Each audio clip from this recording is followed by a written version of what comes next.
Right, hey guys, how we doing? Before we get into this video, I just want to let you know that you can, if you wish, watch my reaction to Solo Leveling Episode 6. I'm actually doing reaction videos to Solo Leveling every week now on the Patreon page. So the link is down in the description. And yeah, every week before I check out the Annie News content, I'll have a reaction to the actual anime episode itself there.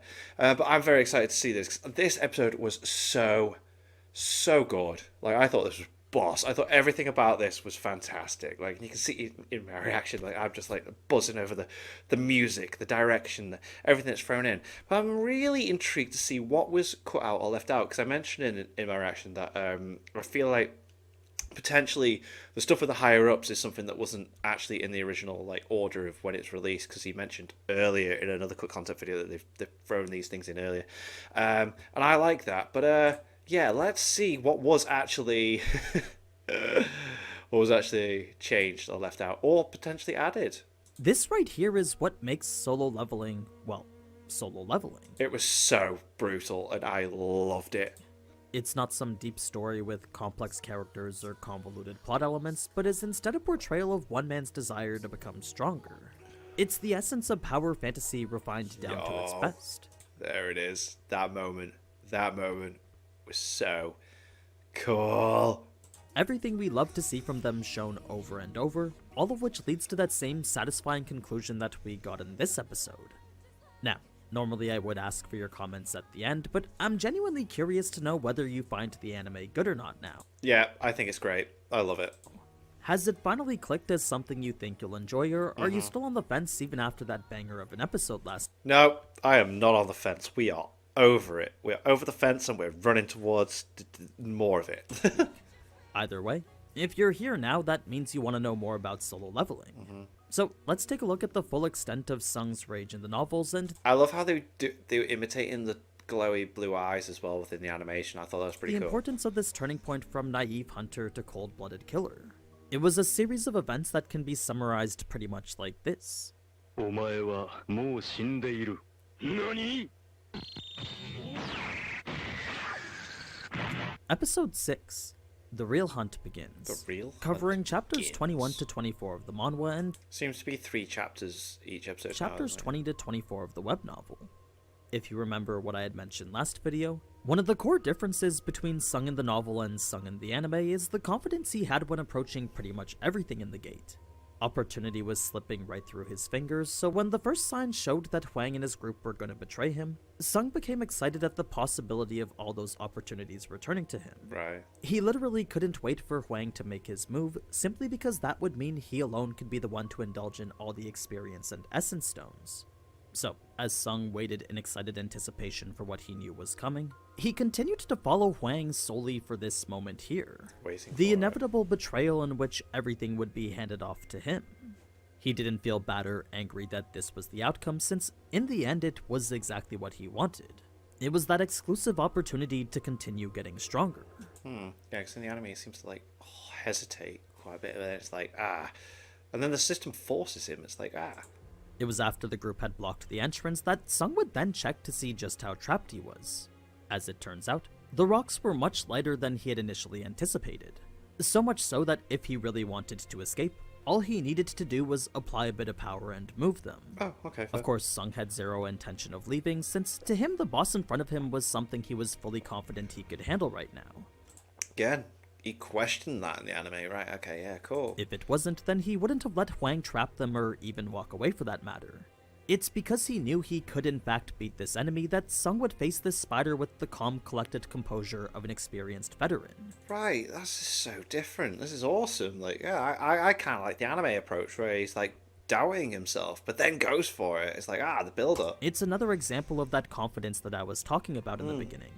Yes, his heart was still racing and his breath speeding up, but his anxiety was nowhere near as close to the level it was when outside the instance dungeon. Right. Compared to that, this was just another day at work for him. Now, the manhwa portrays this just a little bit differently, since the way he composes himself in that is mainly by comparing the spider to the statue god.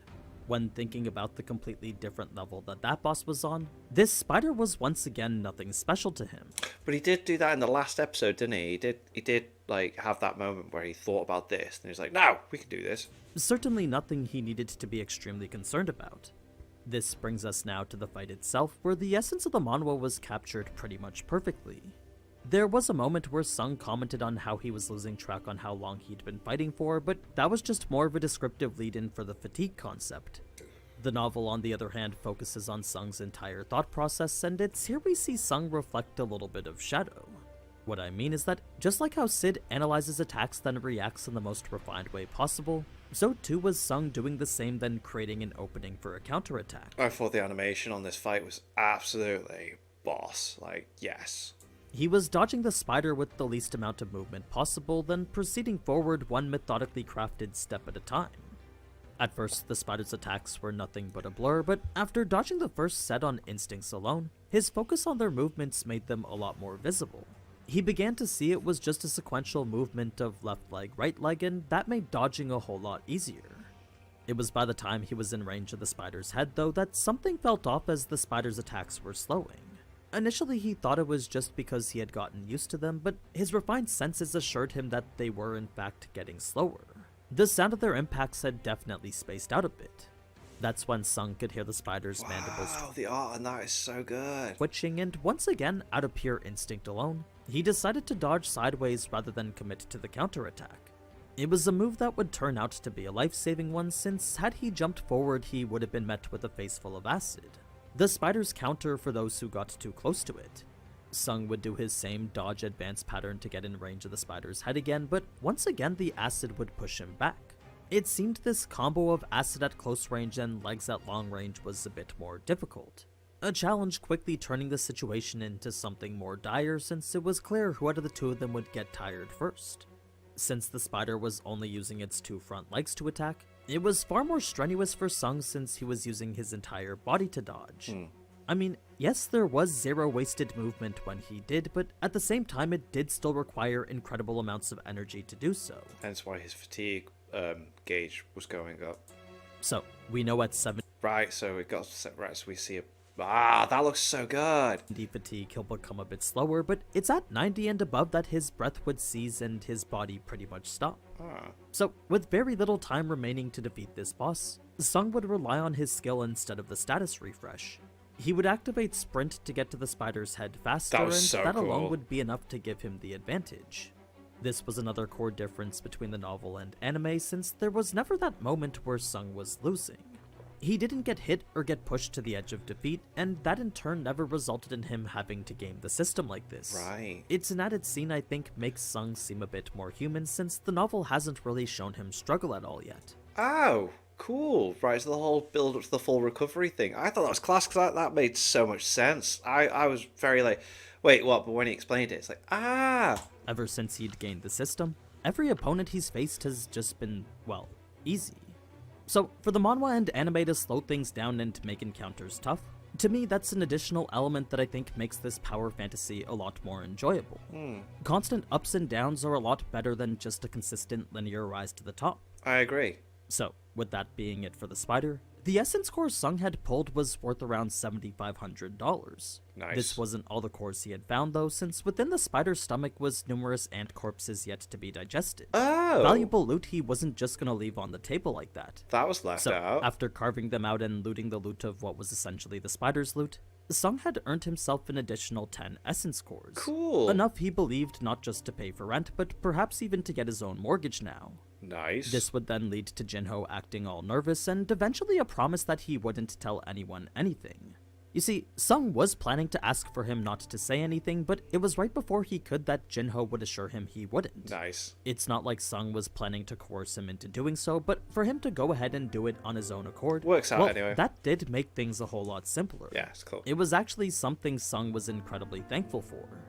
Even if Jinho didn't though, it's not like anyone would believe an E-rank took down a C-rank boss anyway. A fact made evident when Huang Yeah, you can't prove it when you're outside the dungeon either, can you? That's the whole point of these guys killing people when inside the dungeon. It's like, prove what happened. would come back in the next scene. To expand more on the plan he had for Jinho, the whole thing could be summed up as an elaborate blackmail scheme. Since his dad was the chairman of a $7.5 billion construction company, more Huang details figured on he that, could okay. make a lot more money from that than pretty much any amount of C-rank gates. All he had to do was film Jinho killing Sung Jinwoo, then the rest would be a simple matter of using that as blackmail. Now, the anime didn't involve Sung too much in Jinho's decision, but in both the manhwa and novel, Jinho would look back as if to ask Sung what he should do. In the novel, Sung would simply shrug as if to say, do what you want, then it was in the manhwa that he would just straight up accept it. He had accepted the outcome that Jinho would betray him and had chalked it up to him just being weak again. Of course, this wasn't a plan Jinho would follow through with, but the betrayal from the other guys definitely struck a chord in Sung. Not so much in the novel since the betrayal was expected, but in the manhwa that constant muttering of Hao was portrayed like this. He was truly unsettled by the fact he'd forgotten the world of hunters was governed by survival of the fittest. When he really thought hard about what it was making him so naive, the only answer he could come up with was his repetition. Time and time again he'd enter a dungeon, and time again he'd return, recover, then go back for more. Just do it again. Since he'd always overcome the life and death situations being a hunter came with, he'd eventually come to believe that dungeons were safe. He'd forgotten that each was a genuine tug-of-war of life and death, and he'd forgotten that just recently he'd almost lost that tug-of-war. So, as soon as he remembered what it was being a hunter meant, he had also come to realize what it was the system wanted from him. It was a revelation made clear when the emergency quest changed right in front of him, and it's what I personally believe to be one of Sung's most important turning points. Reason being that, by changing player to you and the penalty to a straight-up death threat, the message being sent was no longer something he could consider as part of a game anymore. It was now a direct message to him that simply said, do the quest. Oh, yeah. Well, that's the thing though.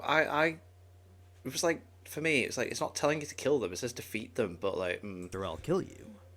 Initially, it had left him a bit confused, but whatever shock he had at its aggressive nature quickly changed to comfort as he finally realized something. He understood now that the system was here to stay. Before, he'd always worried that perhaps one day the system might vanish, but now that was something he knew he no longer needed to be concerned with. Interesting, yeah, because he's like, wait, it wants me to stay alive. It wants me to get stronger for a reason. It's keeping me around. It's doing this for a reason. Let's do it. I mean, it was only natural to think this strange occurrence could disappear as quickly as it appeared, and it was that thought that constantly plagued Sung's mind up until now. He neither knew how nor why this system was given to him, so it was that uncertainty which made him fear he might just lose it one day. As soon as he saw the emergency quest tell him to kill, though, that's when he knew the system needed him as much as he needed it. If it didn't, then it wouldn't have had to use a penalty to force him to kill here. Yeah, The okay, system would have interesting, instead provided him an option to avoid the danger. It's because it didn't, though, that's how Sung knew the system had a goal of its own now. It didn't just want to make the Sung original one says stronger out destroy of all convenience foes, or right, okay. kindness, but instead needed So him fair, to be okay. strong for, There we well, go. who I knows wanted to what. know that difference. That's interesting, because it said defeat. That one says destroy. That exact what didn't really matter, though, since to Sung the only thing that did matter was the necessity for him to get there somehow. The system needed him to be stronger, and in order to get him there, it would even have him kill other hunters to do so. Luckily, this wasn't something Sung was too pressed by, since so long as the system's goals coincided with his own desires, And why he not? would happily be used by it and continue to use it. It was a small price to pay if it meant he could hold on to this phenomenon indefinitely, thus the feeling of comfort in the face of what should have been imminent death. A funny tidbit not shown in the anime after this was the inner thoughts of Gyuhan after Huang made fun of him. You see, after hitting Sung with what he knew was his strongest spell, he was more than nervous to see this supposed E-rank just get back up from it.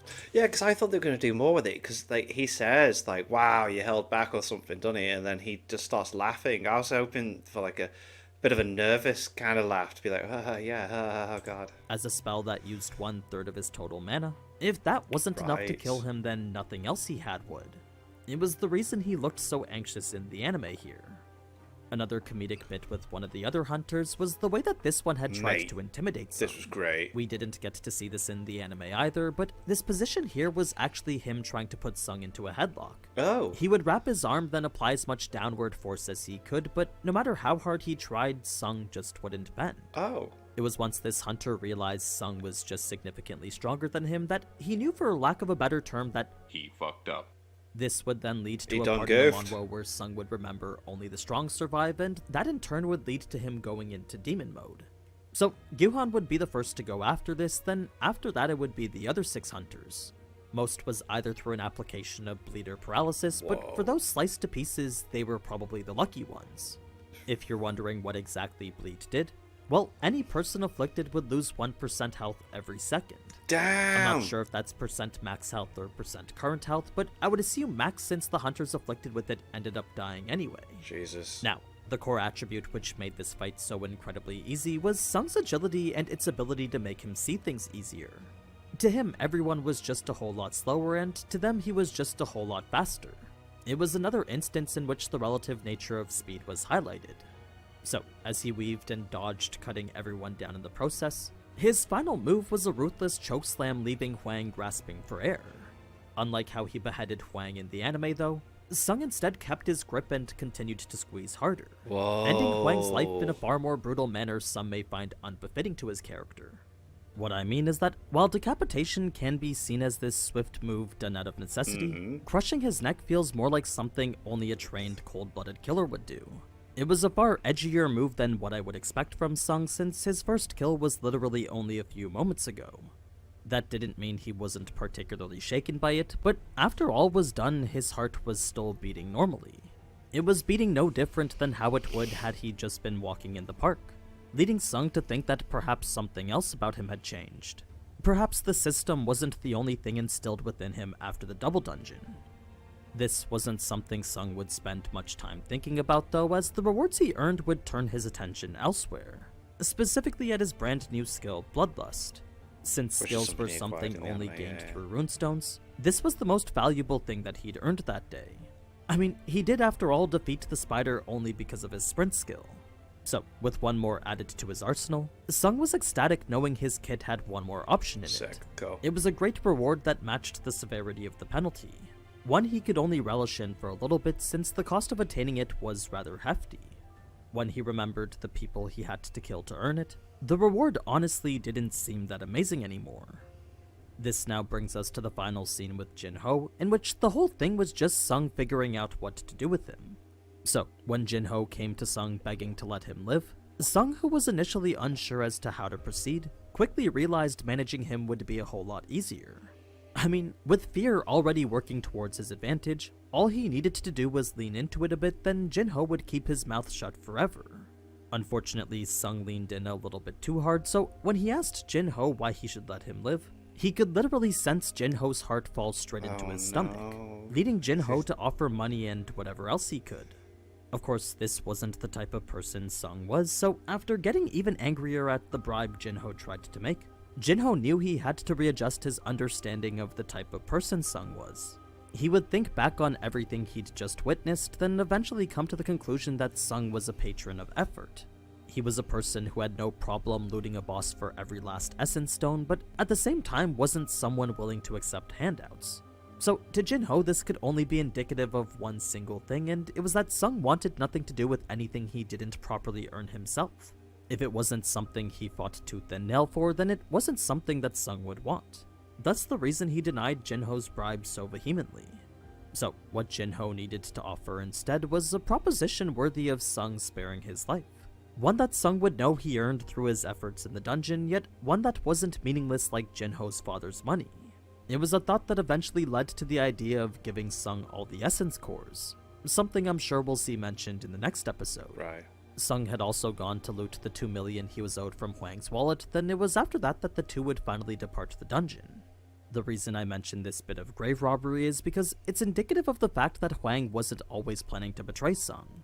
I mean, if they cut off the tail every time they entered a gate, then eventually people would start to get suspicious of them. Yeah, they'd notice So, definitely. And be had like, those mana crystals not showed up right at the end, then the raid probably would have just finished normally. It just so happened that things went to turn out this way. But yeah, that's pretty much it for episode 6. That was boss. That's cool. Really interesting to see. Like, there were certain moments that happened within the anime that I was like, And yeah, they were meant to happen. And yeah, I'm really enjoying it. I think it's cool. And it's really cool to check out these cut content videos as well to see what was left out from the original. So like I said, if you want to check out my reactions to the actual anime itself, the Patreon page is down below. But yeah, like I said, thank you to my patrons. If you want to name at the end of every video, and to be able to watch Patreon-only reactions, link in the description to the Patreon page. $1 a month is the last special. I greatly appreciate it. Thank you for that. Thank you all for watching. What do you guys think of that? What do you guys think of this? Click like, subscribe, however, leave comments down below. Let me know what I should watch or discuss in future videos. See you guys next time.